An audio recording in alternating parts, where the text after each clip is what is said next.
de exilio, a fines de 1853, Juana y sus dos hijas desembarcan en Buenos Aires. Tiene 34 años. Es una mujer separada, culta y liberal. En nada se acerca al modelo femenino de la época. Ni bien llega, se lanza a una empresa audaz. Funda con sus ahorros un periódico femenino, el Álbum de Señoritas.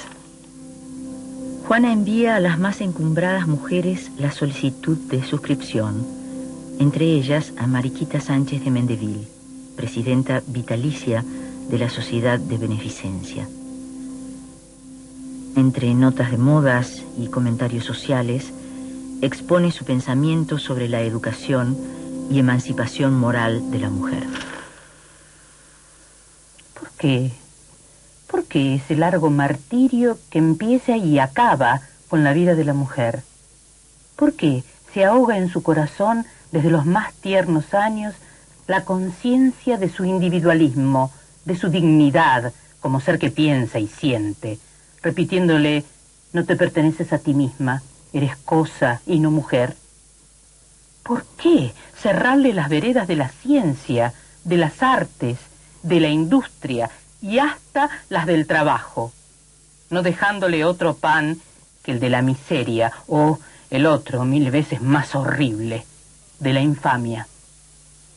Además, se pronuncia a favor de la tolerancia religiosa y la libertad de cultos, en clara adhesión al protestantismo. Estas declaraciones le granjean el encono de los sectores católicos, arrastrándola a una polémica dura con otros periódicos. Las opiniones de Juana eran inaceptables. Incluso en los sectores más progresistas, la voz de una mujer que anuncie tales ideas resulta impertinente. Al cabo de 8 números, el periódico deja de salir. Juana se ofrece para dar clases particulares, pide un lugar en las escuelas de mujeres como maestra. Publica una novela, La familia del comendador, primero como folletín, luego como libro, mas no atrae el reconocimiento esperado. Quebrada y sin esperanza de encontrar sustento, debe irse del país.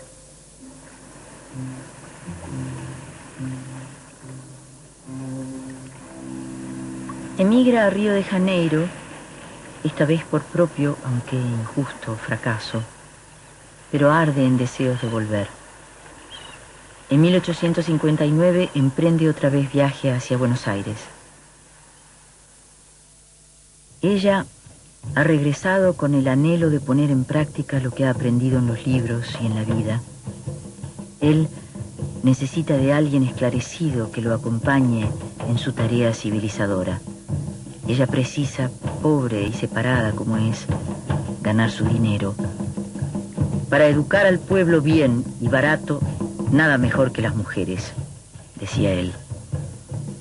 Educación pública, laica, gratuita, profesionalizar la enseñanza, ilustrar a las mujeres. Juana escuchaba sus ideas en boca de otro. Las coincidencias de propósitos los acercaron. Bartolomé Mitre era por entonces ministro de gobierno. Sarmiento ocupaba el puesto de jefe del departamento de escuelas. Este mal que le pesa y le pesa no tiene injerencia en las escuelas de mujeres que dependen de la Sociedad de Beneficencia. Allí Juana tiene la entrada negada y en las escuelas de hombres, dependientes de la municipalidad, no enseñan las mujeres. Por lo tanto, Sarmiento convence a Mitre de crear la primera escuela mixta del país, la escuela número 1. Pone al frente de esta a Juana Manso.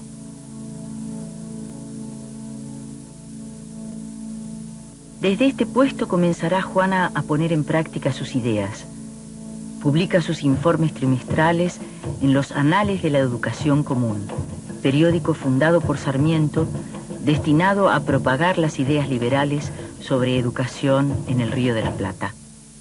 En ese momento ella escribe un folleto que está en la Biblioteca Nacional que se llama Higiene y Vacaciones, es decir, postular que se bañaran, punto uno, ¿no? Que participaran del baño las mujeres.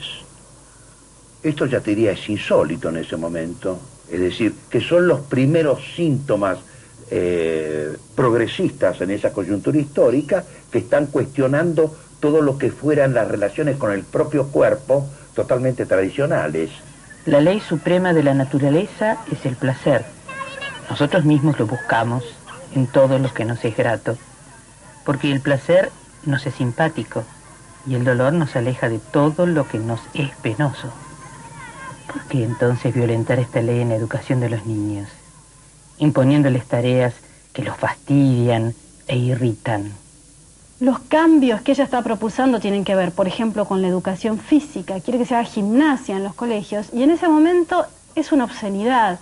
Así que solamente por esto ya es vituperada. Y sobre todo hay algo que es fascinante, que es esa búsqueda del placer incluida en el aula. Juana lo que quiere es que los chicos se diviertan, que aprendan contentos, quiere incorporar las nociones de juego en lugar de las repeticiones mecánicas de un texto o las copias mecánicas de una página a otra página a las que eran sometidos los chicos.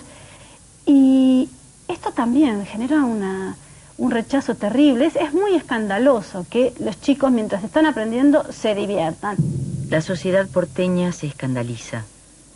La burguesía y el clero le disparan dardos desde los periódicos, ridiculizando su imagen.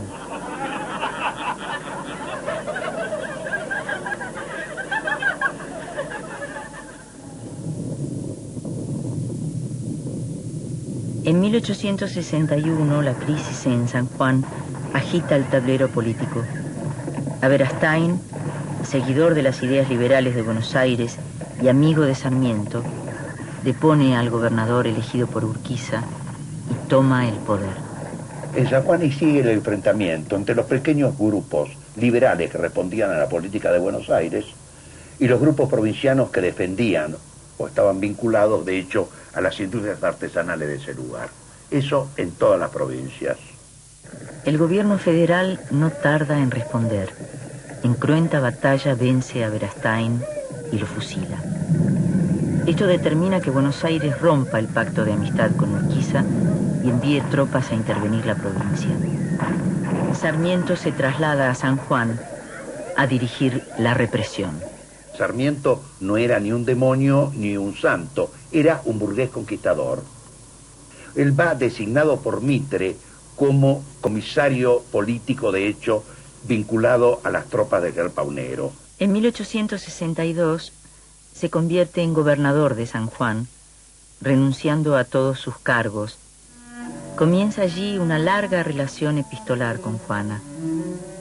Ella lo mantendrá al tanto de los sucesos en Buenos Aires. Él será para ella un amigo, quizás el único, que la apoya y estimula. Se fue usted y el marasmo se apoderó de las escuelas. Hace 1 año y medio que no sabemos lo que es un examen.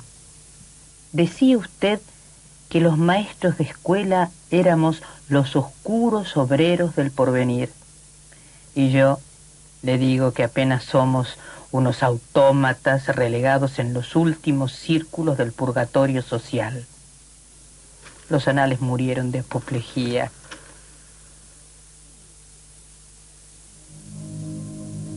Los sucesos políticos ponen a Mitre en la presidencia. Desde allí, llevará a cabo el proyecto liberal burgués, imponiéndolo en todo el territorio nacional.